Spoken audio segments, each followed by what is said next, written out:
লোকটার এক একটা বাক্য শুনে বিদ্ধ হয় শাওলিন। আশ্চর্য হয়ে ভাষা হারায় কিছুক্ষণ। বিমূঢ়ভাবে ভাবে কতটা ভয়ঙ্কর জেদ পোষণ করে এই ব্যক্তি, কতটা হিংসাত্মক জেদি তার মন। এখনও তো স্পষ্ট কিছু বুঝিয়ে উঠতে পারিনিও। আজ করতে পারছে না সম্পর্কের ঘনত্ব দৌরত্ব। পাতলা নরম ঠোঁট দুটোতে অবাক নিস্তব্ধতা ছুঁয়ে যায়। এমন সময় লক্ষ্য করল ওই মানুষটি ফোনে কথা বলায় ব্যস্ত। কানে যে একটা কালো ছোট্ট বস্তু গোজা ছিল তা এতক্ষণে খেয়ালই করেনি শাওলিন। চুপ করে জানালো মুখে দৃষ্টি রেখে শুনল। এখনই আসতে হবে? কেন? এরপর কয়েক সেকেন্ডের বিরতি পড়ল। আর চোখে একবার ডানে তাকাতে চাইল শাওলিন। দেখতে চাইল লোকটির মুখ, তার চোখ, তার বর্তমান অভিব্যক্তি। কিন্তু কেন জানি মন বড্ড সংকোচ অনুভব করছে। ফের নিজের কান দুটোতে লোকটার ভরার স্বতন্ত্র সুরটা শুনতে পাচ্ছে। ব্যস্ত? হ্যাঁ, এই মুহূর্তে ড্রাইভে আছি। শুনতে পাচ্ছি। বলতে পারো। ওহ, কিন্তু ব্যাপারটা আজই কেন? মনে হচ্ছে তোমার খুব তাড়াহুড়ো। সমস্যা কোথাও? কথাগুলো বলার মাঝে ভয়ঙ্কর একটা কঠোর চাপ ফুটে উঠল। যেন উক্ত ব্যক্তির কথাবার্তা পছন্দ হচ্ছে না এক বর্ণ, সহ্য হচ্ছে না এক ছোটা। দুটো নীল চক্ষু হিম স্থিরতায় নিশ্চল। ড্রাইভ করছে কেমন ক্ষুরোধার নার্ভটা সচল রেখে। চোখের ডান কোণ দিয়ে এইটুকু দৃশ্য দেখতে পেল শাওলিন। হঠাৎ ওর বুকের ভেতরটা কেমন ঝপ করে খামচে উঠল। প্রবল অস্থিরতায় ধরফর করে উঠল খাঁচাবন্দি যন্ত্রটা। এ কেমন চাহনি, এ কেমন রাগের ছাপ, চেহারায় এ কেমন আবির্ভাব। ওর আর চাহনিটা লক্ষ্য করে বোধ হয় চকিতে নিজের অবয়ব সহজ করেছে ফারসাদ। ভোজবাজির মতো পাল্টে ফেলেছে মুখ, খসিয়ে ফেলেছে একটু আগের বিপজ্জনক মূর্তি। চোখ বন্ধ করে শ্বাস টেনে নিরুদ্বেগ সুরে বলল, যদি বিশেষ দরকার বলো, আমি চেষ্টা করে দেখব, কিন্তু কথা দেওয়ার ব্যাপারে ওয়াদা করব না। Pardon me. তোমায় স্নেহ করি এটা জানো, কিন্তু আমার পক্ষে যতটা সম্ভব আমি চেষ্টা করব। এবার কল ড্রপ করতে হবে junior. Engaged in a priority task. এটুকু বলতেই কান থেকে একটানে খুলে ফেলল ইয়ারপিস। গাড়ির সামনের দিকে ড্যাশবোর্ডের এক কোণে ছুঁড়ে মারে বস্তুটা, যেন চাপা কোনো ক্রোধ ক্ষোভ ওই বস্তুটার উপর পরোক্ষভাবে নিক্ষেপ হলো। ব্যাপারটা নীরবে দেখা সত্ত্বেও পাল্টা প্রশ্ন, বাড়তি প্রসঙ্গ কিছুই তুলল না শাওলিন। বলা বাহুল্য, একটা অদ্ভুত ধরনের চোরাকাটা ওর মন চরাচর খচখচ করে বিঁধে চলেছে। কার সঙ্গে রাগটা চলল? আর রাগি বা কেন? রাফান ছিল মানুষটা। খানিকক্ষণ পর নিম্ন ভাইব্রেশনে ওর হাতের বস্তুটা আচানক কাঁপতে লাগলো। চট করে কলার নেম দেখে ফোনটা কানে চাপল শাওলিন। ভীষণ বিনয়েশ্বরে শান্ত গলায় বলল, জি ওয়ালাইকুম আসসালাম মনি। আমি এখন। ওপাশ থেকে রেবেকার কল। খুব সাবধানে কথা চালাচ্ছিও, ভুলেও বুঝতে দেওয়া যাবে না ও কোথায়। এই মুহূর্তের খবরটা জানানো মানেই জেরার মুখে পড়া। এদিকে চুপচাপ মনোযোগ দিয়ে কথাগুলো শুনছে শোয়েব। ডান হাতে স্টিয়ারিংয়ে সচল, খেলনার মতো চালনা করছে বস্তুটা। কান সজাগ, অথচ চোখ ঘুরপাক খাচ্ছে পাশে বসা মেয়েটার উপর। একবার আর নজরে দেখল ওর ডান পায়ের সর্বকনিষ্ঠ আঙ্গুল হিল জুতার পিস্টনের শেষের জায়গাটাতে। ব্যাপারটা ভালো লাগলো না। মাথাটা 5 সেকেন্ডের জন্য পিছু ঘুরিয়ে শোয়েব ব্যাকসিটের একটা জায়গা থেকে হাত বাড়িয়ে চারকোণে একটা বক্স তুলে নেয়। এদিকে শাওলিন রেবেকার সঙ্গে কথা বললেও মনোযোগ ওর এ মুখে ফিরেছে। এই মুহূর্তে ভয়ঙ্কর একটা রাস্তায় গাড়ি চলছে। সামনে ট্রাক, বাস, মাইক্রো, অথচ লোকটার ভেতর কোনো বিকার নেই। সে পেছনের সিট থেকে বাক্স বের করলো, যার ঢাকনার উপর লাল রঙে আঁকা যোগ চিহ্ন। বুঝতে একটুও দেরি হলো না, এটা চিকিৎসা বাক্স। শাওলিন ঢোক গিলে সম্মুখের রাস্তার দিকে তাকালো। পরক্ষণে ভীত চাহনি ছুড়ে পাশের লোকটার দিকে তাকালো। রেবেকা সে সময় ওপাশ থেকে বলে যাচ্ছে, শাওলিন, যেহেতু মঞ্চ থেকে নেমে গেছো, তাহলে এক কাজ করো, সরাসরি ধানমন্ডিতে চলে এসো। এখানে এসে দেখা করো, কষ্ট করে কলাবাগানের দিকে যেতে হবে না। আমি এখন জেঠিমাদের এখানে আছি, তুমি বাস থেকে ধানমন্ডিতে নেমে যেও। অন্যমনস্ক শাওলিন কথাগুলো খেয়ালই করলো না। ওর চোখ ও মন শোয়েবের কর্মকাণ্ডের দিকে। কী করছে এলো? বাক্সটা কোলের ওপর রেখে কী করতে মগ্ন? প্রশ্ন দুটো মাথায় ঝাপটা দিতে সেকেন্ডের ভগ্নাংশ চোখ বিস্ফোরিত করে ফেলল। ইয়াল্লাহ, সর্বনাশ! এক হাতে ড্রাইভিং সামলে অন্য হাতে স্যাভলন তুলে ব্যান্ডেজ দিয়ে নিয়ে তৈরি। শাওলিন কিছু বলতে যাবে, তার আগে নিজের পাটা মেঝেতে নেই, শূন্য কিছুটা তুলে ধরেছে সে। তার পা হাতের তালুতে স্থান পেয়েছে। গাড়ি তখনও ড্রাইভরত। এদিকে রেবেকা কোনো সারা শব্দ না পেয়ে চেঁচাচ্ছে রীতিমতো। ওপাশ থেকে উঁচু গলায় ধমকে উঠতেই শাওলিন সংবিত ফেরার মতো চমকে উঠল। মৃদু কেঁপে উঠতেই তৎক্ষণাৎ উত্তর দিয়ে বলল, নেটওয়ার্ক ইস্যু, বলুন। ভারী শব্দে দম ফেলল রেবেকা। কিছুটা দৃঢ় কণ্ঠে বলল, তুমি কি শুনেছ আমি এতক্ষণ কী বলেছি? হ্যালো, শাওলিন, তোমার মনোযোগ মনে হচ্ছে অন্যদিকে। তুমি কি আমার কথা শুনতে পাচ্ছ? হ্যালো? ভোতামুখে কিছু বলতে চাইল শাওলিন, কিন্তু তখনও বিস্ফোরিত নয়নে প্রশ্নাতুর মুখে লোকটার অবস্থা দেখছে। সেভাবে বেখেয়ালযুক্ত কণ্ঠে উত্তর দিয়ে বলল, শুনতে পাচ্ছি স্পষ্ট। প্রথমে ধানমন্ডিতে নামতে হবে, এরপর রিক্সা নিয়ে বাসার। কথাগুলো বলে চলেছিল শাওলিন। ঠোঁট দুটো নড়ছিল স্বয়ংক্রিয় যন্ত্রের মতোই, অথচ পূর্ণ দৃষ্টি শোয়েবের কীর্তিকলাপের ওপর। চোখে বিস্ময়ের আধিক্য নিয়ে ঢোক গিলতে গিলতে দেখল অমন ভয়ঙ্করভাবে ড্রাইভ করা অবস্থায় তুলোর প্যাকেট থেকে তুলো ছিল, স্যাভলনে ভেজালো। কাচের বোতলটা মুখ ছিপি বন্ধ করে ঠিকঠাক করে রেখেও দিল। এরপর আবার স্টিয়ারিংয়ে মনোযোগ। ডান দিকের একটা গতিময় ট্রাককে নির্বিঘ্নে যেতেও দিল। এরপর দৃষ্টি ঘোরালো আহত আঙুলটার উপর।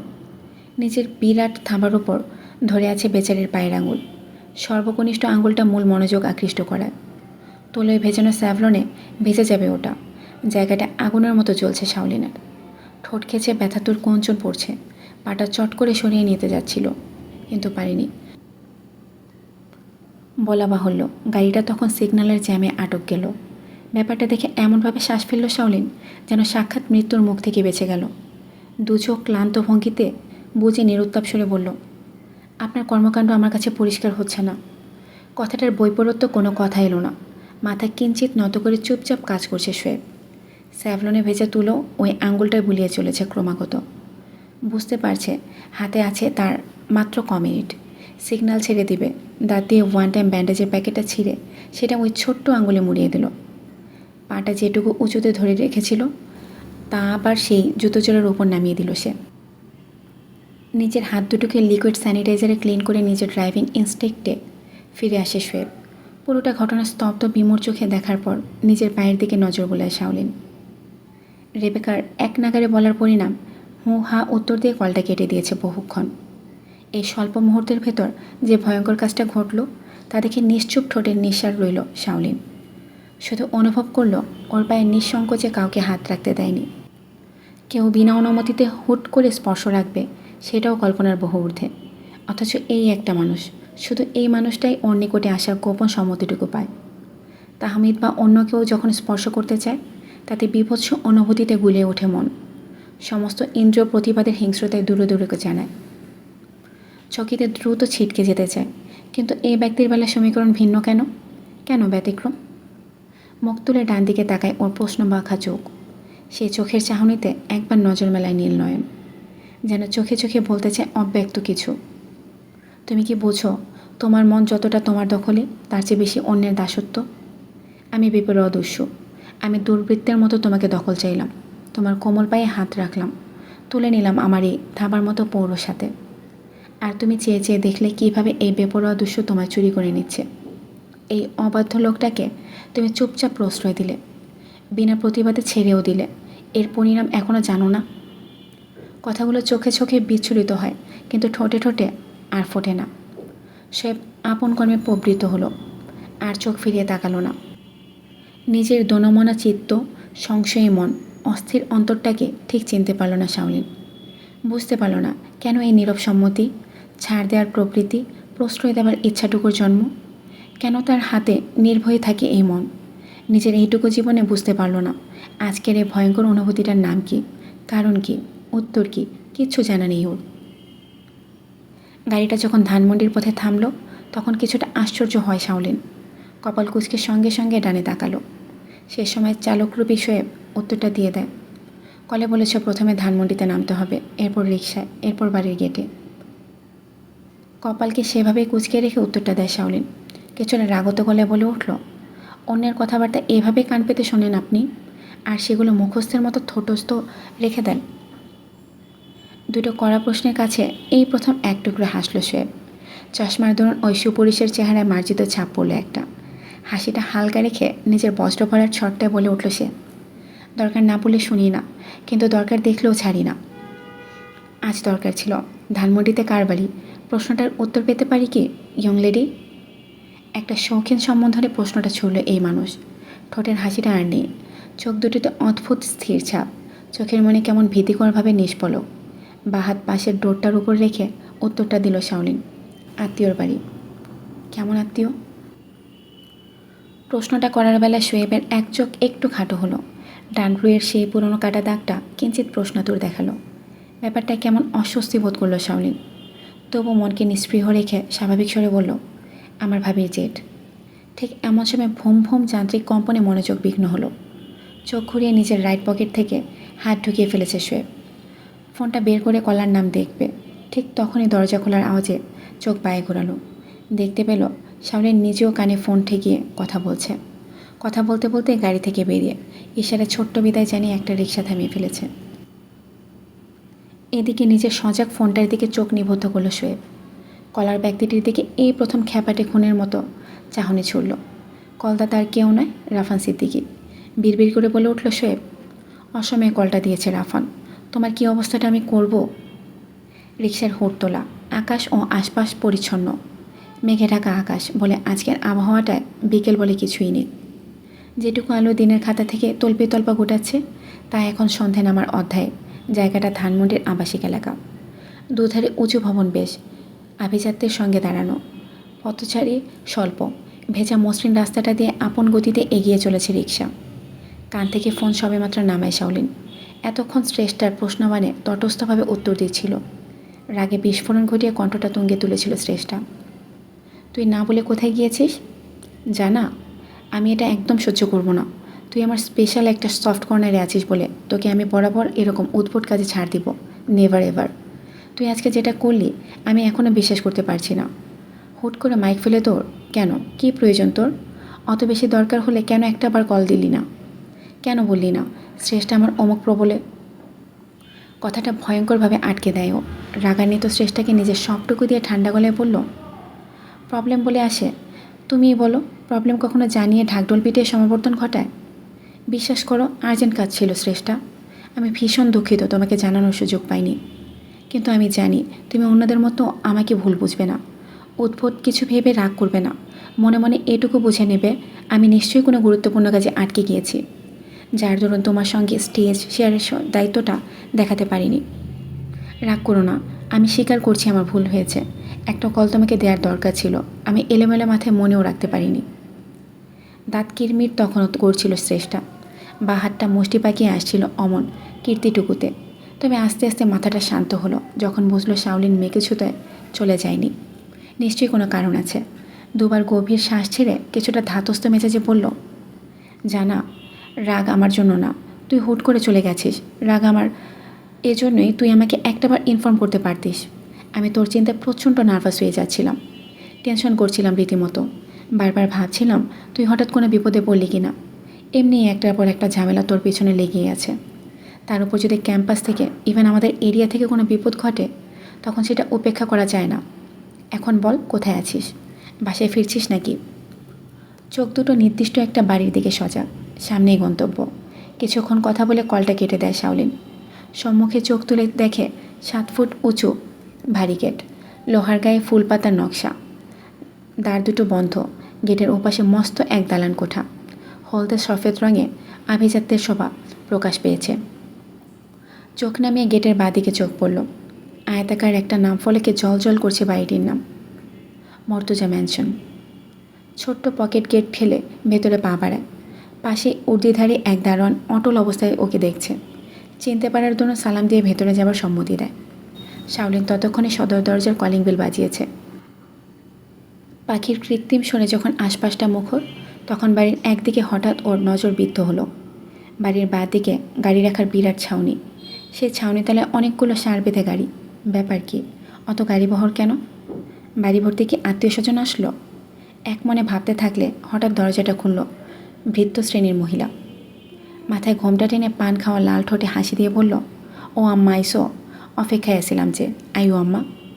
ঘটনার সারবস্তু সুলক্ষণ যুক্ত না, তবু কিছু না বলে ভেতরে প্রবেশ করলো শাওলিন। বাতাসের রান্নার সুগন্ধি সরব হট্টগোল ভেসে আসছে উপরতলা থেকে। কপাল কুঁচকে পাশে পাশে আসা ভদ্রমহিলাকে জিজ্ঞেস করলো, বাড়িতে কিছু হচ্ছে কাকি? এত জুতা কেন? মনে হচ্ছে এ বাড়িতে মানুষ এসেছে। ঘোমটাটা ফের ঠিক করলেন আকলিমা। পানের রসে ছপ করছে মুখ। রসে টইটুম্পুর পান চিবোতে চিবোতে বললেন, হায় হায় আম্মা, কিছু জানো না? কেউ কিছু কয় নাই? সর্বনাশ করছে যে। রেবু সকালে খবর পায় ছুঁইটা আসছে যে, তোমার হবু শ্বশুর অজ্ঞান হয়ে পড়ছিল আম্মা। শুনে হতভম্ব শাওলিন তীব্র উত্তেজনায় বলে উঠল, কে বলছেন? কখন হয়েছে এসব? কালকে ঘটছে যে আম্মা। দুপুর দিকে খানা খাইয়া শুতে গেছে যে, সিঁড়ি দিয়ে চড়তেই মাথা পাক দিছে, ডান হাতে ব্যথা পাইছে। এখন সুস্থ আছে আম্মা। বাড়িতে ওনাক দেখতে মানুষ আসছে। কথায় কথায় আকলিমার যে বলার মুদ্রা দোষ। প্রতি কথায় শেষে একটা অনাবশ্যক যে লাগানো চাই। ভদ্রমহিলার মুখ থেকে পুরো ঘটনা শোনার পর স্তব্ধ মোড় শাওলিন। হবু শ্বশুর নামক লোকটা অত্যন্ত সম্মানীয় ব্যক্তি। কখনো মা ছাড়া শাওলিনকে ডাকেনি। ভদ্রলোক ব্যবসায়ী মহলে বিশিষ্ট মানুষ। নাম আনোয়ার মুর্তজা। বছর 3 যাবৎ হৃদরোগ ধরা পড়েছে। বয়সটা যেমনই হোক, এখনও শক্ত সামর্থ্য শরীরে পুরো ঢাকা চষে বেড়ান। অকুত ভয় মানুষ। সেই মানুষটার হঠাৎ অজ্ঞান দশা। খবরটা শুনে মুখ কালো হলো শাওলিনের। সিঁড়ির গোড়ায় দাঁড়িয়ে আকলিমার উদ্দেশ্যে বলল, এখন কেমন আছেন উনি? দেখা করা যাবে? আকলিমা নিচতলার দিকে যাচ্ছিলেন। হঠাৎ প্রশ্ন শুনে মাথা পিছু ঘুরে বললেন, এতক্ষণ জেগে আছিল যে? ঘুমাইছে কিছুক্ষণ হয়েছে আম্মা। তুমি উপরে যাও, আমি রেবুরে খবর দিচ্ছি। ধন্যবাদ কাকি, ডেকে দিন। ভবনটা 3 তলা। নিচতলায় ভৃত্য দারোয়ান চাকরদের ঘর। দোতলায় পুরোটা জুড়ে থাকেন রেবেকার জেঠা, অর্থাৎ আনোয়ার মুর্তজার পরিবারবর্গ। 3 তলায় থাকেন রেবেকার বাবা ও ছোট চাচার সদস্যবৃন্দ। শাওলিন 3 তলায় সোজা রেবেকাদের অংশে চলে গেল। বিরাট প্রশস্ত রুম, চারপাশ খোলামেলা, আলোয় ভরপুরে থাকে দিনের বেলাটা, কিন্তু এখন সন্ধ্যা নেমেছে বলে আকাশ আধার আচ্ছন্ন। 3 তলার বাঁদিকে একেবারে সর্বকর্নারের ঘরটায় ঢুকে শাওলিন। বাবার বাড়িতে এলে এই ঘরটায় রেবেকা ঘুমায় এখনও। ঘরটা সুন্দর, ছিমছাম গোছানো। পশ্চিম ও দক্ষিণ দিকে 2টো বড় জানালা। জানালা দুটো দিয়ে শো শো করে আসছে ভেজা শিরশিরে বাতাস। দক্ষিণের জানালায় আস্তে করে দাঁড়াতে নিচের গেট, দারোয়ান, গাড়ির ছাউনিটা দেখতে পায় ও। কেন ঠিক জানে না, কিন্তু মন বারবার সেই গাড়ি ছাউনিটায় ঘুরছে। অদ্ভুত একটা বেচেইন অনুভব হচ্ছে। কিছু কি আছে ওখানটাতে, এমন কিছু যা ও সজাগ দৃষ্টিতে ধরা দিচ্ছে না। শাওলিন, ভালো করেছো তাড়াতাড়ি এসে গেছো। আমি জোহরা আন্টিকে এদিকে আসতে বলে দিয়েছি। সঙ্গে তোমার কিছু জামাকাপড় উনি ছোট্ট একটা ব্যাগে করে আনছেন। চকিতে মাথা পিছু ঘোরায় শাওলিন। রুমে ঢুকতে ঢুকতে কথাগুলো বলছেন রেবেকা। হাতের ট্রে নাস্তা সাজানো খাবারটি টেবিলে রাখলেন। শাওলিন কিছু বুঝে উঠতে না পেরে সরাসরি বলল, হঠাৎ এত তোড়জোড় কেন? আপনি আমাকে সকালে বলতে পারতেন মনি, জ্যাঠার এত শরীর খারাপ। শুনলে তখনই শ্রেষ্ঠাকে বলে চলে আসতাম। দেরিটা নিশ্চয়ই করতাম না। টি টেবিলে পানির গ্লাসটা নামিয়ে রাখছেন রেবেকা।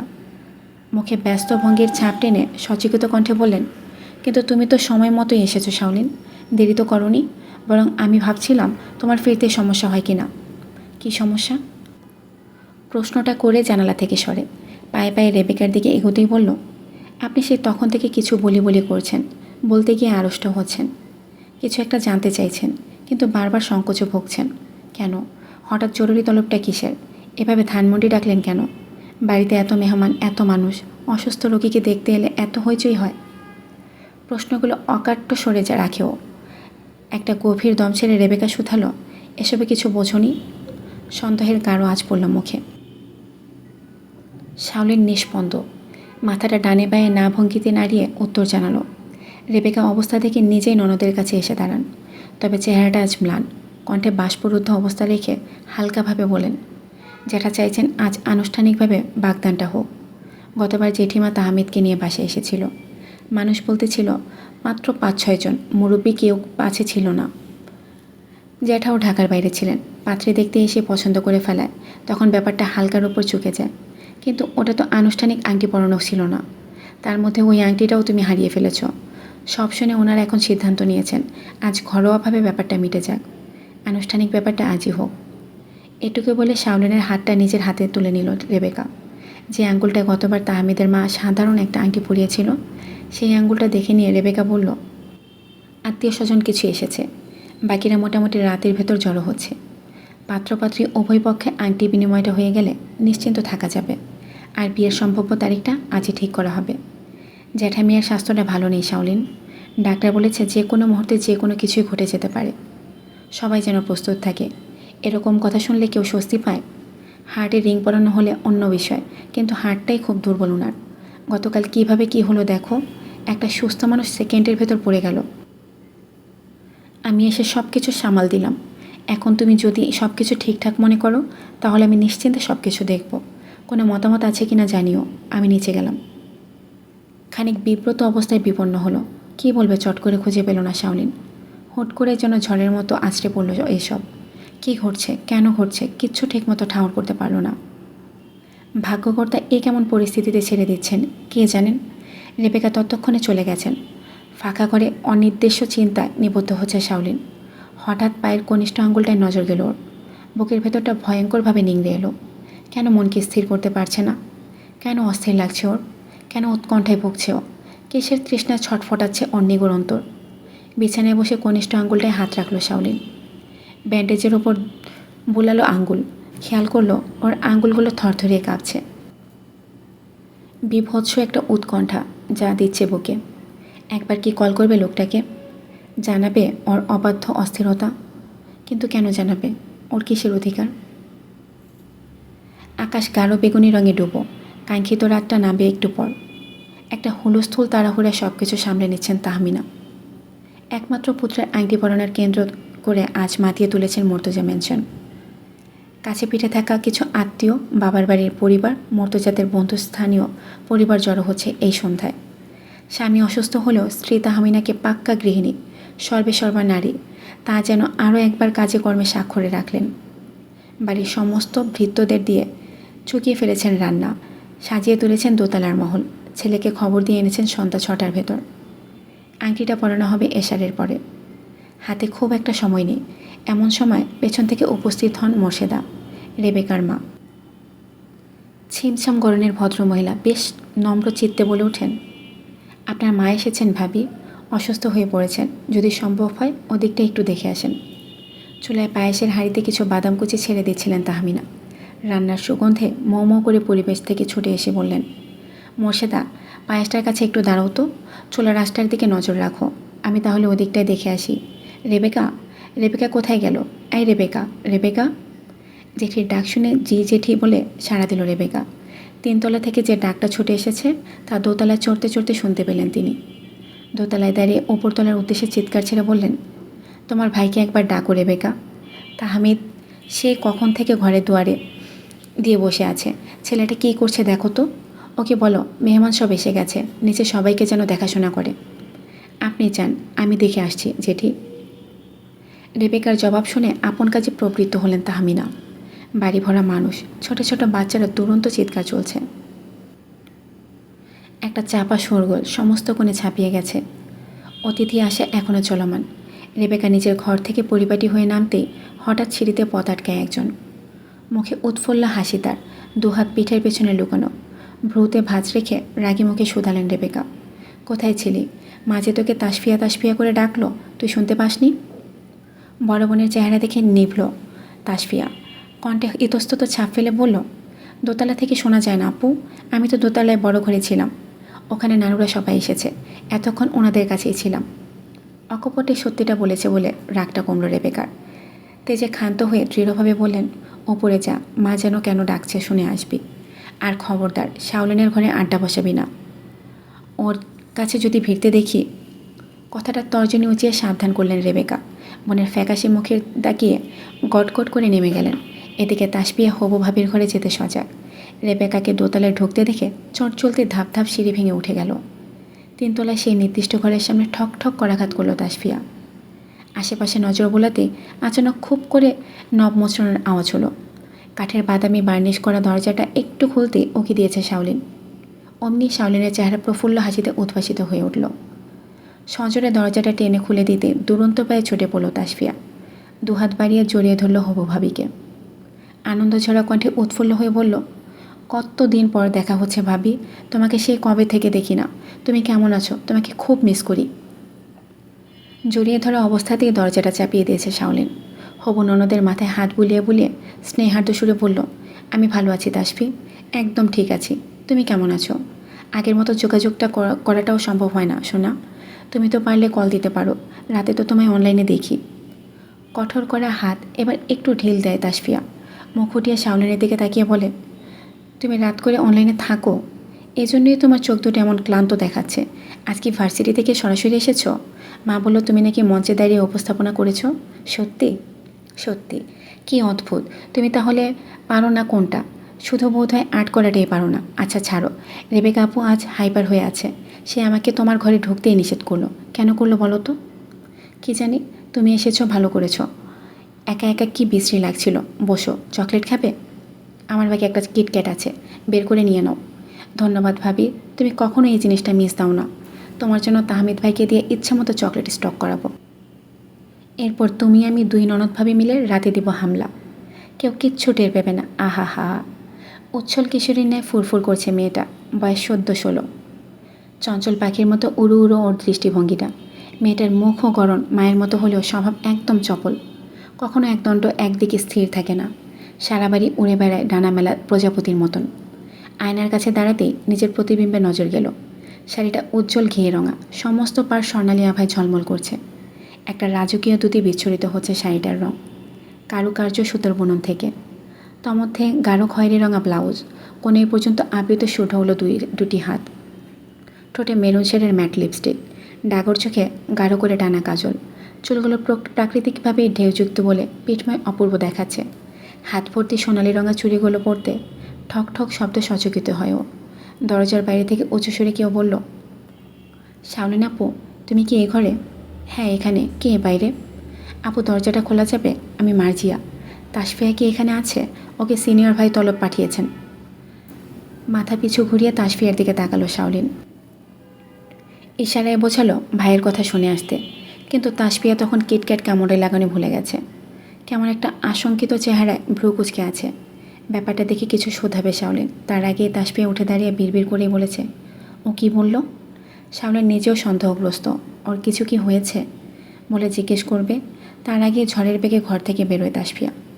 দরজাটা খোলা রেখে ধূপধাপ পায়ে দৌড় লাগিয়েছে ও। বিষয়টাতে অবাক হতে গিয়ে কেমন উৎফট ঠেকল। ভাইয়ের ডাক পেয়ে অমন ছটফটিয়ে ছুটল।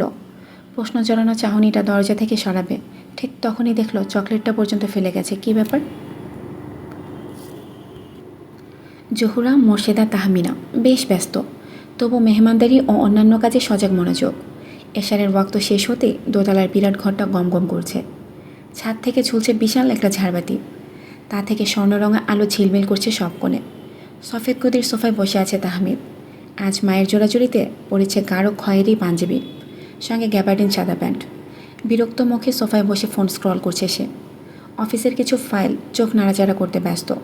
এমন সময় ছোট বোন তাসফিয়া কানের কাছে ফিসফিস করে কী যেন বলল, শুনে চোখটা তৎক্ষণাৎ প্রবেশমুখীর দিকে ঘুরে গেল। বুকে ঠিপ ঠিপ কাঁপন টের পাচ্ছে তাহমিদ।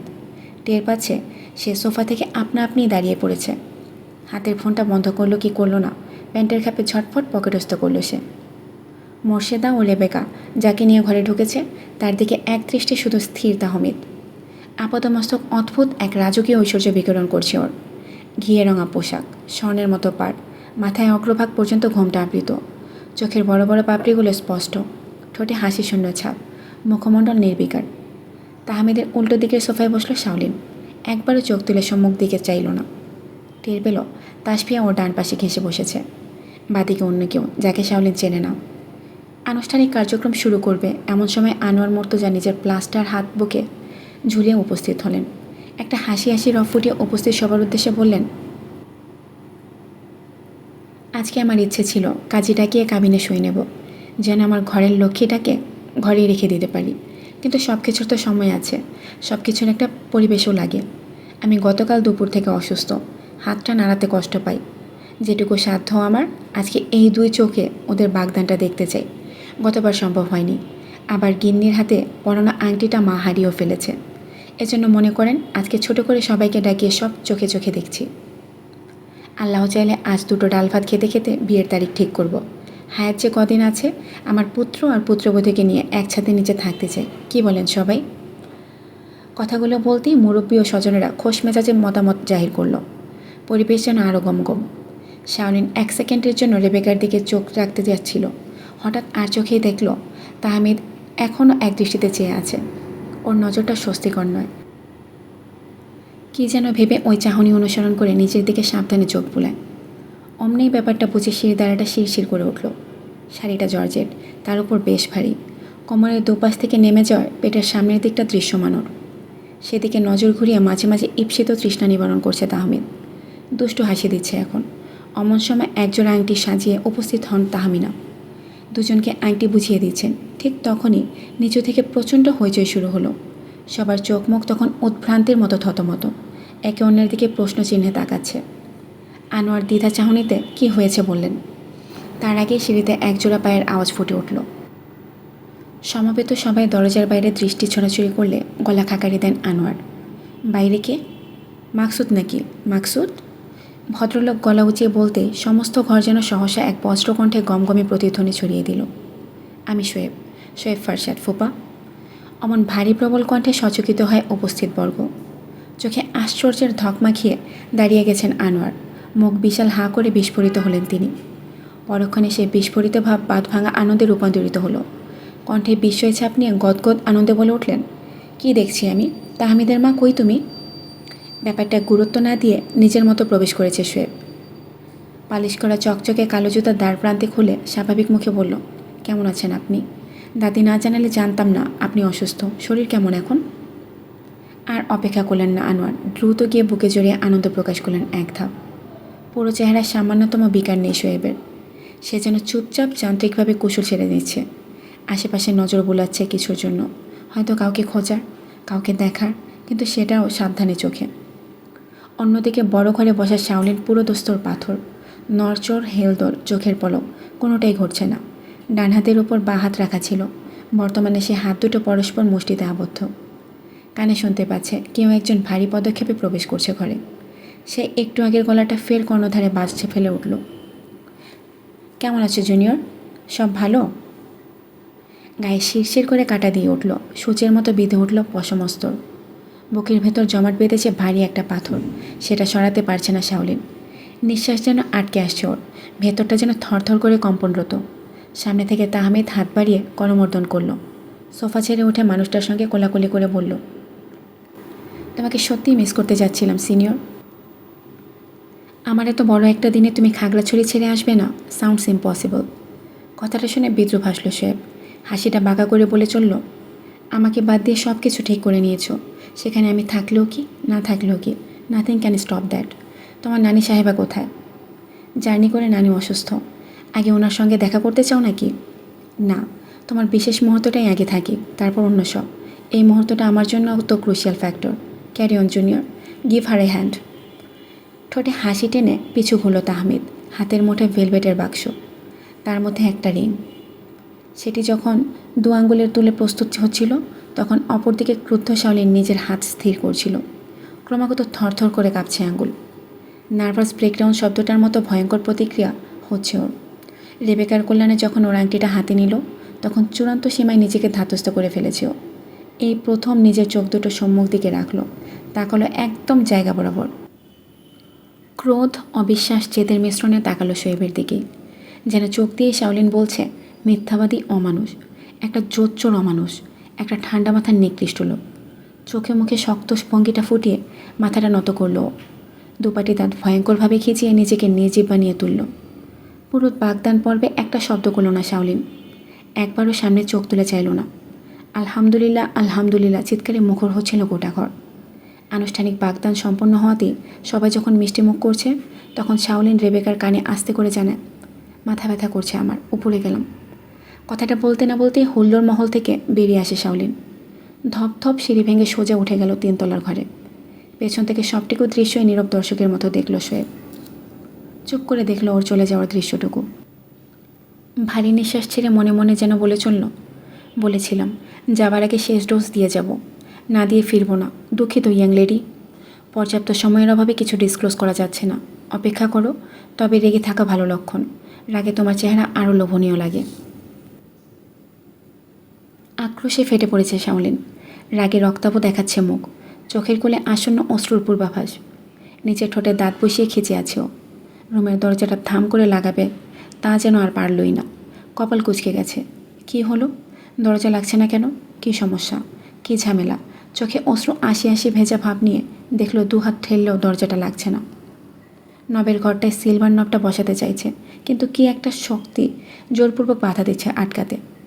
এবার চোখ নিচু করতে আসল কীর্তিটা দেখতে পেল শাওলিন। দরজা ও পাল্লার মাঝের ফাঁকটাতে হাত, একটা মানব হাত। এক হাতে ভয়ঙ্কর ভারী দরজাটা খামচে ধরে আছে কেউ। মেজাজ স্তব্ধ রেখে দরজা ঠেলা হাত দুটো শিথিল করল শাওলিন। অমনি দরজাটা সামান্য খুলে গিয়ে বাইরে দীর্ঘদেহী প্রকাণ্ড অবয়বে স্পষ্ট হলো। বুকটা চিনচিন করে উঠল ওর, মৃদু শিরশিরে কেঁপে উঠল। দুপুরে সেই নেভি ব্লু পোশাকটাতেই পড়ে আছে মানুষটা। চেহারায় নেই ক্লান্তি, জার্নি ধকলের চিহ্ন ছাপ। ডান ভুঁয়ের কাটা দাগটা সামান্য উঁচু করে বলল, ভেতরে আসতে দাও। এমন দুর্ব্যবহার করো না শাওলিন, সব কথা বোঝানোর মতো সিচুয়েশনটা রাখো। মেজাজটা হাইপার করে কিছুই শুনতে পাবে না। কাজেই শান্ত হও এবং এক্ষুনি পিছিয়ে যাও, দরজায় ধাক্কা খাবে। উপর্যুপরি মেজাজে সাবধান করে বলল শোয়েব। চোখ অনর, হাতের বাইসেপস ফুলে উঠে দরজাটায় জোর ধাক্কা লাগালো সে। কিছুটা পিছিয়ে অটল ভঙ্গিতে দাঁড়িয়ে গেল শাওলিন। চোখে তেজের স্ফোরণ ঘটেছে, চোখ টলমলে। বাহাত পাশের টেবিলটায় কী যেন খামচে ধরতে উদ্যত। শোয়েব তখন ওর দিকেই এগোচ্ছে, কিন্তু সে সময় আরও একটা দৃশ্য দেখে তীক্ষ্ণভাবে সতর্ক হয় সে। কাচের ফুলদানিটা 5 আঙ্গুলে খামচে ধরেছে এই মানবী। চোখটা সরিয়ে ওর ক্রুদ্ধ চাহনিতে নজরবিদ্ধ করে বলল শোয়েব, ওসব বস্তু অন্যের ওপর ভেঙো শাওলিন। কোনো নিষেধ নেই, বাধা নেই, সোজা অনুমতি পাচ্ছ, কিন্তু আমার উপরে প্রয়োগ নয়। রাখো ওটা, ওদিকে রাখো বলছি। তুমি? তর্জনী উঁচিয়ে ঠোঁট শক্ত করে ফেলল শাওলিন। কাজল টানা চোখের টলটলে অশ্রুটা গাল গড়িয়ে পড়েছে। চোখে যেন বিশ্বাসঘাতকতার ছাপ, গলার ছোট্ট ঢোকটা বহু কষ্টে যেন নামল নিচে। শোয়েব ওর উজ্জ্বল গলাটায় সেই দৃশ্যটুকু দেখল তখন। ও চোখ দুটো কেমন স্থির করে কঠিন স্বরে বলল, বেরিয়ে যান এক্ষুনি, একটাও কথা বলবেন না আমার সামনে। আপনার জবাব দিয়ে শোনার মেজাজে আমি নেই। আমাকে ভুল বক্তব্য বোঝানোর চিন্তা আপনি করবেন। বেরিয়ে যান, চোখের সামনে থেকে বেরিয়ে যান এক্ষুনি। শেষ শব্দটা তীব্র চিৎকারে ঝাঁঝিয়ে বলল শাওলিন। স্থির চোখ দুটো ঝাপসায় টলটল করে ঝরছে। দুফোঁটা মোটা অস্ত্র গাল বেরিয়ে চিবুক ছুঁয়ে ঝরল ফ্লোরে। অবস্থা সমীচীন দেখেও অদ্ভুত স্থিরতায় শান্তই থাকল সে। সামান্যতম উত্তেজনা তার ধৈর্য চেহারায় আঁচ ফেলল না। ভারী দম টেনে সেটা ছাড়তে ছাড়তে বলল, রাগ জায়েজ, অস্বীকার করার সুযোগ নেই। তুমি রেগে আছো আমার উপর প্রচণ্ড ক্ষেপে থাকাটা তোমার অধিকার, কিন্তু আমার কথা মনোযোগ দিয়ে শুনতে হবে তোমায় শাওলিন। বিপরীত দিকের মানুষ কী বলতে এদিকে এসেছে, কেন সবটা শুরুতেই জানালো না, সেটাও শুনতে হবে স্রেফ তোমারই। কাজেই চিৎকার করে পরিবেশ খারাপ করো না, কথা শোনো আমার।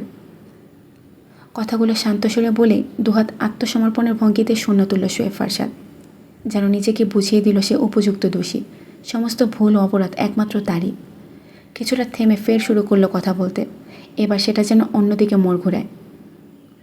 দরজা বন্ধ করে কথাবার্তা বলাটা বেশ জঘন্য। তুমি আমার বিবাহিতা নও। নিশ্চয়ই 4 দেয়ালে আবদ্ধ থাকার সম্পর্ক তোমার সঙ্গে এখনও পাকা হয়নি। নিশ্চয়ই জানো এই মুহূর্তে যে কেউ চলে আসতে পারে। কেউ যদি শোনে আমি দাদির কাছে না গিয়ে তোমার ঘরে এসেছি, এটা ভালো আভাস দিবে না। যতক্ষণ দরজা খোলা রেখে কথা বলছি ততক্ষণ অবধি শোনো শাওলিন। আমি অস্বীকার করছি না, আমার ভুল হয়েছে, আমার সমস্ত দোষ, এবং একমাত্র তোমার রাগের কারণ আমি তোমাকে সম্পর্কের জায়গাগুলো খুলে বলিনি, কিন্তু এটা এমন এক প্রসঙ্গ যা তোমাকে গাড়িতে খুলে বললে তুমি নিশ্চয়ই স্বাভাবিক থাকতে পারতে না। আর আমি চেয়েছিলাম তোমার সঙ্গটা নীরব সরব সবভাবেই উপভোগ করতে, যেমনটা খাগড়াছড়িতে একটা সময় কাটিয়ে এসেছো। কথাগুলো বলার ফাঁকে ফাঁকে সম্মুখে পা বাড়াচ্ছিল শোয়েব। ওদিকে তর্জনী তখনও উঁচু করে শাওলিন, কিন্তু আঙ্গুলটা তখন থরথর করে কাঁপছে। চোখের কোল দুটো অশ্রুতে থই থই, নিচের ঠোঁটে দাঁত চেপে কঠোর। ঠোঁটের নিচে ছোট্ট থুতনিটা ক্রমশ কাঁপুনি দিচ্ছে, নাকের অগ্রভাব রক্তাভ।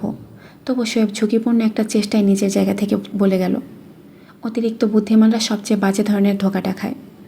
তারা বুঝে উঠতে পারে না যাদের সে বিশ্বাস করছে তারা সেটুকুর কেমন ভয়ানক মূল্য চুকাচ্ছে। তোমার সরল বিশ্বাসটাকে কিছু মানুষ নিজেদের খেলনা বস্তু বানাচ্ছে, যখন মন চাইছে সম্পত্তির মতো ব্যবহার করছে, যখন মন চাইছে সেটাকে চুরচুরে কাচের মতো গুঁড়ো করবে রীতিমতো। তোমার সঙ্গে কার কী সম্পর্ক সেটা নিয়ে আমার মাথা ব্যথা নেই, কিন্তু অমর্জির বিয়েতে মত কেন? এটা কিসের ভিত্তিতে? নিজের মা বাদে অন্য নারীর উপর অন্ধবিশ্বাস, এটা কেন শাওলিন? কথাটা বুলেটের মতো ছুঁড়েই দুহাত আস্তে আস্তে নিচে নামালো শোয়েব। কাছাকাছি এসে পড়েছে ওর, বুকের ঠিক কাছটায় ধরা দিচ্ছে ওর মুখ। ওই মুখ সামান্য উঁচু করে লম্বা উচ্চতার মানুষটার দিকে শক্ত চোখে তাকানো শাওলিন। কখন যে ওর কম্পনরত তর্জনীটা নিচে নেমে গেছে তা ওর খেয়ালই নেই। শুধু দেখতে পাচ্ছে এবার শোয়েবের কপালে ওর আগের ছটা। চশমাটা না পড়লে বুঝি ওই নীল তীক্ষ্ণ চোখ ওর দিকে ধারালো ছুরির মতো ফালাফালা চাহনিতে চাইতো, কিন্তু না, চোখের চাহনি কেমন কঠোর অবস্থা থেকে সহজ অবস্থায় রূপান্তর ঘটে গেল সহসা। নিজের ডান হাত প্যান্টের ডান পকেটে ঢুকিয়ে কিছু একটা বের করলো সে। ধবধবে সাদা পরিষ্কার রুমালটা ভাঁজ খুলে ওর আর্দ্র গালে আলতো করে ছোঁয়ালো। এক ফোঁটা বড় অশ্রু, সঙ্গে কাজল গলা কালো রং, দুটোই শুভ্র রুমালে অশ্রু কাজলের চিহ্ন এঁকে দিল। রুমালটা যে নষ্ট হলো কাজলের কালো কলঙ্কে তা শোয়েবের কাছে গ্রাহ্যই হলো না। ভেজা ডান গালটা রুমালের শুষ্কতায় মুছে দিল ওর।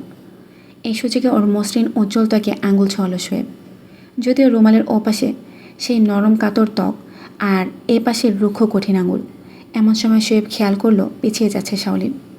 প্রশ্নাত্মক চাহনি ফোটাবে তার আগে বীভৎস বিস্ফোরণটা ঘটে গেল। চোখের পলকে ভয়ঙ্কর ভারী আওয়াজে ভাঙচুর হলো কিছু। কাচের চূর্ণ বিচূর্ণ আওয়াজে সমস্ত ঘর ফেটে পড়ল। চোখ কুঁচকে আঘাতটা সহ্য করল শোয়েব। বাঁ হাতটা তৎক্ষণাৎ নিজের ডান বাহুতে উঠে গেছে।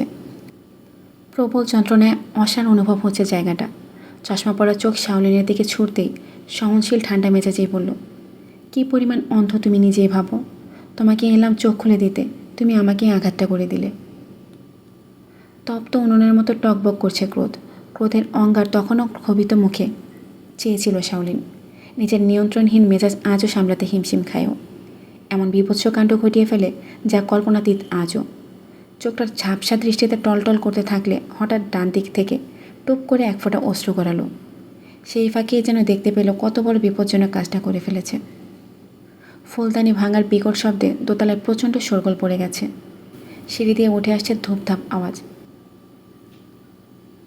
কয়েক মুহূর্তের জন্য দুহাতের তেলোয় নিজের ক্ষিপ্ত ত্যক্ত মুখটা ঢেকেছিল। যখন হাত সরিয়ে চোখ খুলে তাকালো তখন দেখল পুরো ঘর ফাঁকা। শূন্য ঘরে কেউ নেই, চলে গেছে অজ্ঞাতসারে। রাত 10:45টার সময় দোতলার এক পাশ বিরাট বড় খাবার ঘরে জড়ো হয়েছে দ্বিতীয় স্তর। প্রথম স্তরে খাওয়ার পাট চুকে বুকে গেছে বড়দের জন্য। দ্বিতীয় স্তরে লম্বা টেবিল জুড়ে যার যার চেয়ার টেনে বসেছে 12 জন। রেবেকা খাবার বেড়ে দেওয়ায় দায়িত্ব নিয়ে যেত। সঙ্গে আছে দুটো ভৃত্য শ্রেণীর মহিলা। সদ্য পাকাপাকি হওয়া আনুষ্ঠানিক কার্যক্রমের পর বরকনে একসঙ্গে খেতে বসেছে পাশাপাশি।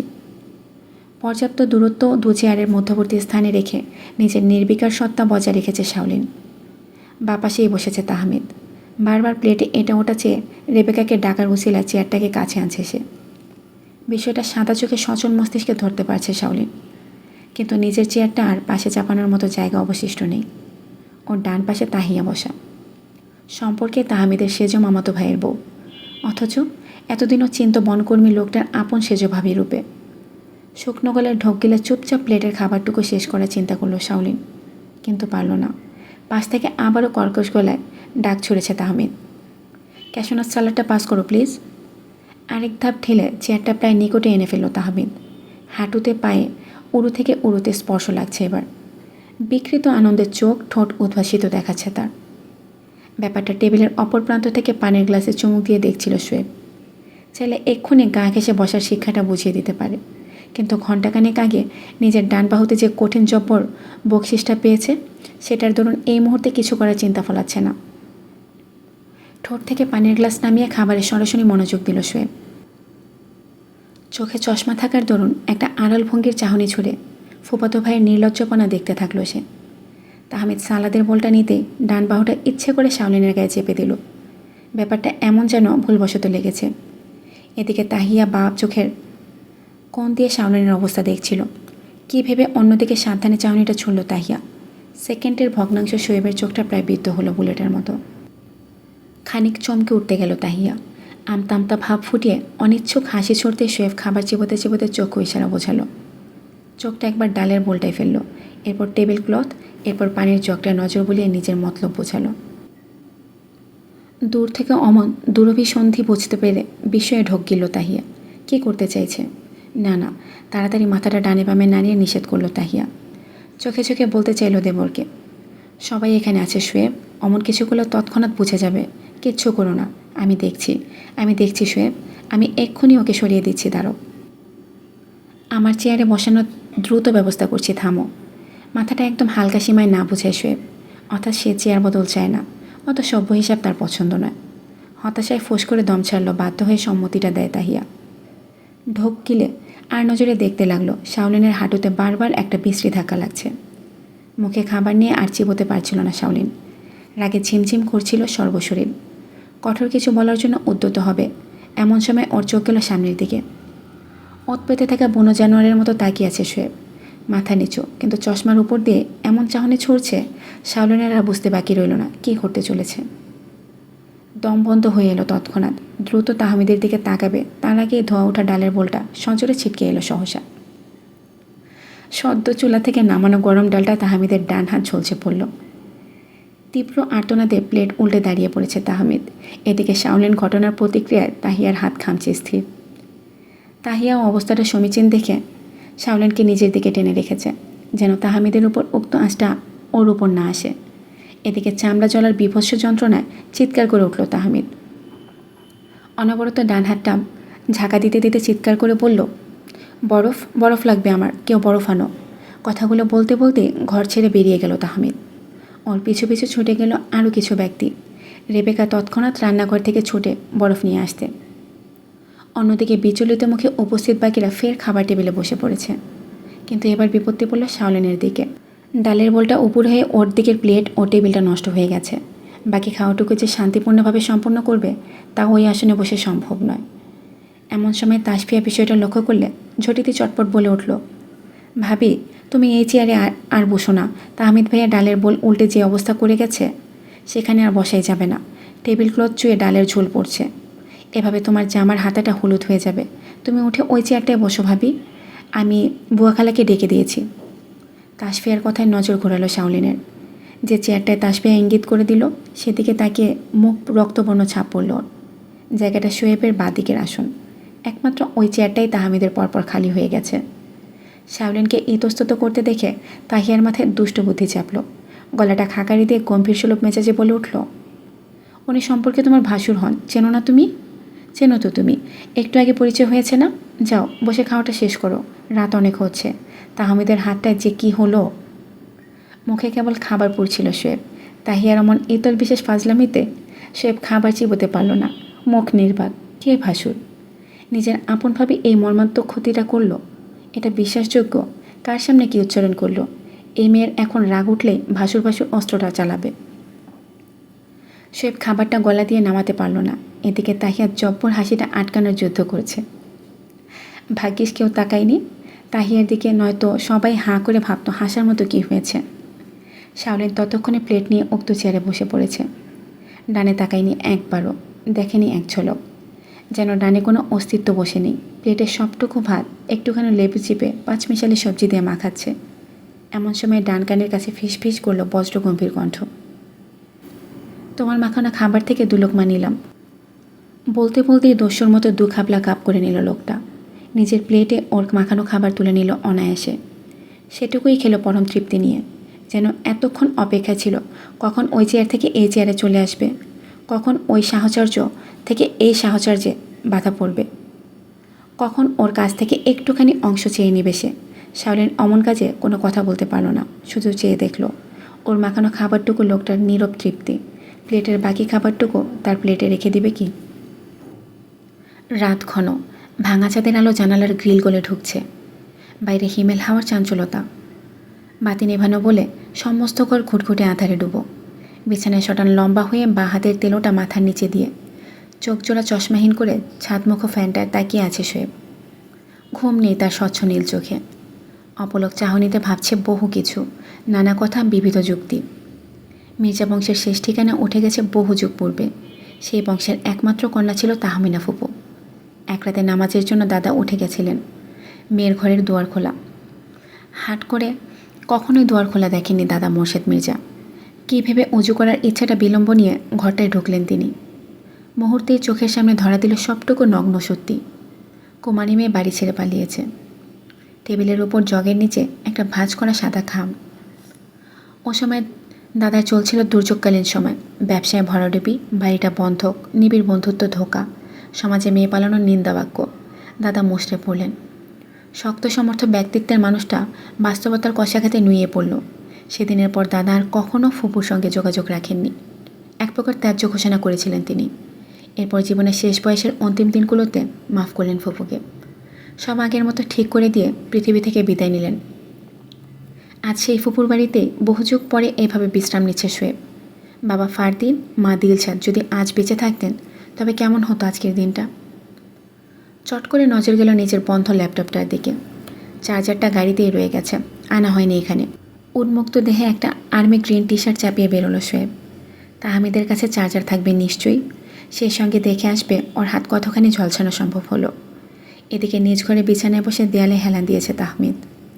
কোলের ওপর খোলা ল্যাপটপ, সেখানে কিছু একটা দেখায় প্রত্যাশায় অস্থির, কিন্তু না, এখনও আসেনি। হতাশ হয়ে সেই হোম স্ক্রিন থেকে বেরিয়ে অন্য একটাতে ক্লিক করলো। অমনি পুরো ল্যাপটপ জুড়ে ভেসে উঠল কিছু অশ্লীল দৃশ্যপট। পশ্চিমাদের বাজে বিকৃত খারাপ কাজে অবলীলে উপভোগ করছে তাহমিদ। চরম উত্তেজিত এক দৃশ্য যখন এলো, ঠিক তখনই দরজায় ঠক ঠক। চকিতে চোখটা ওদিকে ঘুরে গেল। থপ করে বিছানা থেকে নামলো মর্তুজা। নব মুচড়ে দরজা খুললে বাইরে দেখল শোয়েব। মুখে মেকি হাসি ঝুলে সৌজন্য কণ্ঠে বলল, কি ব্যাপার, এত রাতে অধমের কাছে কিছু দরকার? এসো ভেতরে এসো। ঘরের বাইরেই দাঁড়ালো সে, কি একটা কারণে ভেতরে এলো না। পকেটে দুহাত গুজে ভেতরের ঘরটা বেআপ্রুর মতো ছেঁকে দেখছে সে। সেই ভঙ্গিতে হালকা প্রাবল্য জবাব দিল সে, তোমার কাছে চার্জার হবে? আমার ল্যাপটপ শাটডাউন, চার্জারটা গাড়িতে রয়ে গেছে। এই মুহূর্তে নিচে নামার ইচ্ছা নেই। আপাতত সাহায্য হিসেবে এটাই করো, গুরুত্বপূর্ণ কিছু লাগলে সেটা আমি চেয়ে নেব। শেষ কথাটা ইঙ্গিতে ছুড়ে তাহমিদের দিকে নজর ফেরালো শোয়েব। কথা শুনে রসিকতায় হো হো করে হাসল তাহমিদ। ঘরে ঢুকে ডেস্কের কাছে চার্জার যখন খুঁজছিল, তখন দরজার বাইরে ভ্রু কুঁচকাল সে। কিছু একটা দেখতে পাওয়ার সাবধানে নিজের দৃষ্টিটা পরক সীমায় রেখে দিল। বিছানায় খোলা ল্যাপটপ, সেখানে যে দৃশ্যলীলা চলছে তা প্রত্যক্ষ করে নির্লিপ্ত রইল শোয়েব। বুঝতে দিল না তাহমিদকে সে যে বিছানায় তাকিয়ে কিছু একটা দেখে ফেলেছে। তাহমিদ ততক্ষণে চার্জার এনে হাজির। সেটা বুঝে নিতে দ্রুত বেগে নিজের ঘরে এসে সব প্রস্তুত করল সে। চার্জারটা সংযোগ করে মুহূর্তের ভেতর ল্যাপটপটা চালু করে নিল।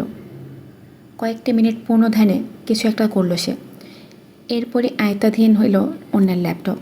পাশের ঘর থেকে তাহমিদ যা দেখছে, যেখানে ক্লিক করছে, সবটা নিজের ল্যাপটপে দেখতে পাচ্ছে এখন সে। ল্যাপটপের একটা নির্দিষ্ট দিকে বহুবার ক্লিক করছে তাহমিদ, কিন্তু জিনিসটা যে কী সেটা ভাবতেই এক পর্যায়ে নিজেও ক্লিক করলো। শোয়েব দেখল ল্যাপটপ জুড়ে কোনো এক ক্যামেরার ফুটেজ শো করছে। ফুটেজের এক কোণে বর্তমান সময় ও তারিখ, অর্থাৎ এটা আজ এই মুহূর্তেই। ফুটেজের ভেতর একটা জায়গাতে কেমন অদ্ভুত অদ্ভুত, যেন এটা কোনো ঘর, যেখানে বেসিন, সিলভার ট্যাপ, দেয়ালে আয়না। মনে মনে এসব ভাবতেই চোখেতে স্থির হয়ে যায় শোয়েব। ল্যাপটপের দিকে নির্নিমেষ চাহনি মেলে শ্বাস নেয় একটা। হঠাৎ বুকের ভেতর সশব্দে চাবুক পড়ল যেন। এটা কি ওয়াশরুম? জায়গাটা কি মেয়েদের ঘর? এটা কি কোনোভাবে? প্রশ্নটা আর ভাবতে পারল না শোয়েব। ঝড়ের বেগে বিছানা ছেড়ে ছুটে গেল বাইরে। আধারের মধ্যে দিয়ে চোখ সইয়ে তাড়াতাড়ি পৌঁছল তৃতীয় তলায়। দ্রুত নির্দিষ্ট একটা রুমের কাছে ধাম ঘুষিয়ে আঁকালো সে। যখন বুঝতে পারল এখন রাত, সবাই গভীর ঘুমে, তখন নিজের অস্থির উত্তেজনা প্রশমন করল সে। দ্বিতীয় দফায় শব্দ করতে যাবে, তার আগে দরজাটা খুলে দেয় শাওলিন। চোখে প্রবল বিস্ময় নিয়ে আশ্চর্য সুরে বলল, আপনি এভাবে দরজা ধাক্কাচ্ছেন? রাত কটা বাজে? কী সমস্যা আপনার? কেন প্রচণ্ড জোরে? বাকি কথা মাঝপথে হারিয়ে গেল ওর। শাওলিন আর একটা কিচ্ছু বলতে পারল না। ঠোঁটের ওপর আঙ্গুল রেখে চুপ করতে বলল সে। ভঙ্গিটা এমন ভীতিকর দেখালো যে অজানা কারণে চুপ হয়ে গেল। শাওলিনকে পাশ কাটিয়ে ওর রুমের ভেতর ঢুকে পড়েছে শোয়েব। ও যে এত রাতে অবধি এখনও ঘুমের জন্য বিছানায় শোয়নি তা জানালার কাছে শোয়েবের কাপ দেখিয়ে বুঝল। কাপটা থেকে এখনও গরম ধোয়া উঠছে, একপাশে একটা ফ্লাস্ক। শোয়েব সমস্ত ঘরটা নিরীক্ষণ চালিয়ে আস্তে করে ওকে ইশারায় ডাকলো, এদিকে এসো ইয়াং লেডি। প্রশ্ন করো না, এ দরজাটা সাবধানে খোলো। কোনো সন্দেহজনক আচরণ করবে না, টোটালি রিল্যাক্স, কাম ডাউন ফেস। আমি নেই এখানে, পরিষ্কার? শঙ্কা, প্রশ্ন, কৌতূহল মাখিয়ে একটা প্রতিক্রিয়া দিল শাওলিন। ইতস্তত গলায় বলে উঠল, কী হয়েছে? উত্তরে তখনও ঠোঁটের ওপর আঙ্গুল দেখল সে। কিছু একটা বুঝতে পারছিল না শাওলিন, তবু কথা মতো ওয়াশরুমের দরজাটা বাতি জ্বালিয়ে খুলল। ভেতরে পা বাড়িয়েই ঢুকতেই পেছন থেকে আবার শুনতে পেল তেমনি নির্দেশসূচক গলায়, তেমনি সাবধানী সুরে বলল, পেছনে তাকাবে না, আমি নেই। তুমি দরজা খুলেছ, এখন চুপচাপ বেসিনের কাছে দাঁড়ো, ট্যাপ ছাড়ো, দুটো হাত পানির নিচে দাও। এবারও কথা মোতাবেক কাজ করছে ও। শোয়েব হাঁটুতে বসে দরজার বাইরে থেকে পুরো ওয়াশরুমটা দেখছিল। তার স্পষ্ট মনে আছে ওয়াশরুমের পুরোটা ক্যাপচার হয়নি, শুধুমাত্র বেসিন বরাবর কিছু অংশ। তার মানে উক্ত ডিভাইসটি বেসিনের পাশাপাশি লুকানো আছে। চোখটা চতুর্পাশে ঘোরাতে বেসিনের ডান পাশের দেয়ালে আটকানো। চটের তৈরি থাক থাক পকেট ক্রাফট দেখা যাচ্ছে। আস্তে করে ফিসফিসানো সরে বলল শোয়েব, পকেট ক্রাফটটা দেখতে পাচ্ছ? যে কোনোভাবে ওটাকে ফ্লোরে ফেলো। শাওলিন প্রশ্ন করো না, ওটার দিকে না তাকিয়ে ফেলো নিচে। কথাটা বলতেই সেকেন্ডের ভেতর হাতের বাড়ি দিয়ে পকেট ক্রাফটটা মেঝেতে ফেললো। ঝুপ করে শব্দ হতেই শাওলিন কয়েকবার প্রশ্নতুর চোখে সরে যায়। ভেজা ফ্লোরের ওপর ছোট্ট কালো কি একটা জিনিস উল্টে পড়েছে। সেটা ঠিকমতো দেখার আগে বজ্রমুঠিতে এক ঘুষি মারল সে। বস্তুটা ওখানে চ্যাপটা খেয়ে টুকরো। বসা অবস্থা থেকে উঠে দাঁড়াতে জোরে নিঃশ্বাস ছাড়ে বলল, এটা কি বুঝতে পারছো? শাওলিন ডান বায়ে মাথা নাড়ালো, হতবাক মুখে বলল, না। কি এটা? তুমি তো খাস অন্ধ। অন্ধকে আলোর মহত্ব কি করে বোঝাবো? এখনও বুঝতে পারছো না এটা কি? তাহমিদ ওর ঘরে ক্যামেরা দিয়ে কি করছে? তোমার ওয়াশরুমে ক্যামেরায় কী কাজ? শাওলিনের চেহারায় প্রশ্ন ঘনানো ছাপ, যেন কি একটা অনুসন্ধানী চোখে টের পাচ্ছে। চোখ জোড়া খাটো করে সন্দেহের ছাঁচে বলল, আপনি এত রাতে অন্যের হাঁড়িতে নজর বুলাচ্ছেন? কে কার ঘরে কী করছে এটা আপনি কি করে জানলেন? আমি এখন জেগে থাকবো, একটু পরে ওয়াশরুমে যাব, আর ওয়াশরুমটাও যে 3 তলার এই ঘরের, এসব আপনি এত নিখুঁত জানলেন কি করে? উপকার করতে এসে মহামুসিবতে পড়ে যাচ্ছে শোয়েব। বুঝতে পারছে একটা উত্তর দিতে গিয়ে আরও 10টার জবাব তৈরি করতে হবে। সে যে সত্যি ওঁত পেতে অন্যের ভদ্রলীলা দেখছে, এটা তো সরাসরি ওকে জানানো যাবে না। প্রমাণ ব্যতীত এই মেয়ে বিশ্বাসও করবে না। এমনিতেই বিশ্বাসটা ভেঙে 2 খণ্ড হয়ে গেছে। এখন বিপদ যেন ঘাড়ের ওপর গরম নিঃশ্বাস ফেলছে। সে ঠান্ডা মাথায় পরিস্থিতিটা বুঝে বেশ শান্ত স্বরে বলল, তোমার হবু বর তো কামেল ব্যক্তি, ভদ্রলোক। সামনে এলে 3 বার সালাম দেওয়া লাগবে। দোষ করলেও দোষ নেই, ভুল করলেও ভুল নেই। এরা হচ্ছে তোমার দৃষ্টিতে সৎ, ভদ্র, সত্যবাদী। ফোন অন রাখুন। যেটা নিচ থেকে পাঠাবো ওটা নির্দ্বিধায় ক্লিক করবেন। কথা কটা বলে পা ঘুরিয়ে প্রস্থান করল সে। নির্জীব অন্ধকারে নিঃশব্দ হারিয়ে গেল সেই বলিষ্ঠ অবয়ব। রুমে তখন নীলচে ড্রিম লাইট জ্বালানো ছিল। সে নীল আলোয় দরজা আটকে ওয়াশরুমের বাতি নেভাতেই টুং টুং দুটো শব্দ এলো। ফোনের আলোয় বিছানায় একদিকে উজ্জ্বল হয়েছে। শাওলিন দ্রুত ফোনটা তুলে নিজের হোয়াটসঅ্যাপে অ্যাকাউন্টে একটা অজ্ঞাত নাম্বার দেখতে পেল। সেখান থেকে পাঠানো দুটো টেক্সট ঠিক এরকম, চেক ইট, লিঙ্ক। শাওলিন উক্ত লিঙ্কে বৃদ্ধাঙ্গুলি চাপল। লিঙ্কটা ওপেন হয়ে দেখল কোনো এক ফুটেজ। সেখানে স্পষ্ট দেখা যাচ্ছে অন্ধকার ওয়াশরুম। ভেন্টিলেটর জানালাটা দিয়ে যেটুকু বাইরের আলো আসছে তাতে বুঝতে অসুবিধা হলো না ওয়াশরুমটা এই ঘরের। অর্থাৎ রাতে কোনো এক ফাঁকে তাহমিদ এই ঘরে ঢুকেছে। কিছু একটা ভয়ানক ঘটিয়ে গেছে। আর নিচে গিয়ে রাতে সেই শুভক্ষণের অপেক্ষায় বসে আছে। চোখ বিস্ফোরিত করে থমকে রইল কিছুক্ষণ। বুকের ভেতর মুচড়ে উঠল অস্থির হৃৎপিণ্ডটা। কতখানি স্পর্ধা, কতটা দুঃসাহস। রাগে ঝিঝি করে উঠল কান দুটো। নাকটা রাগের হালকা ফুলে উঠেছে ওর। এমন সময় আরও একটা বার্তায় টুং টুং করলো ফোন। চোখ নিচে করে দেখলো আরও একটা লিঙ্ক। চার্জার আনতে গিয়েছিলাম, বিছানার ল্যাপটপ খোলা, ভদ্রলীলার অনেক নমুনা পাঠিয়ে দিলাম। বুকে দম টেনে উক্ত লিঙ্কটা ক্লিক করলো শাওলিন। ওটা ওপেন হতেই যে দৃশ্য দেখতে পেল তাতে তৎক্ষণাৎ সারা মুখ খিচিয়ে ফেলতো। হাত থরথর করে কাঁপছে অনবরত। কানে আসছে কিছু বিশ্রী আওয়াজ। গা গুলিয়ে উঠতেই ফোনটা অজান্তে হাত ফসকে ছেড়ে দিল শাওলিন। 2 হাতের আড়ালে ঢেকে ফেলল মুখ। বারবার অস্ফুটে সরে চেঁচিয়ে উঠছিল, ছি ছি ছি।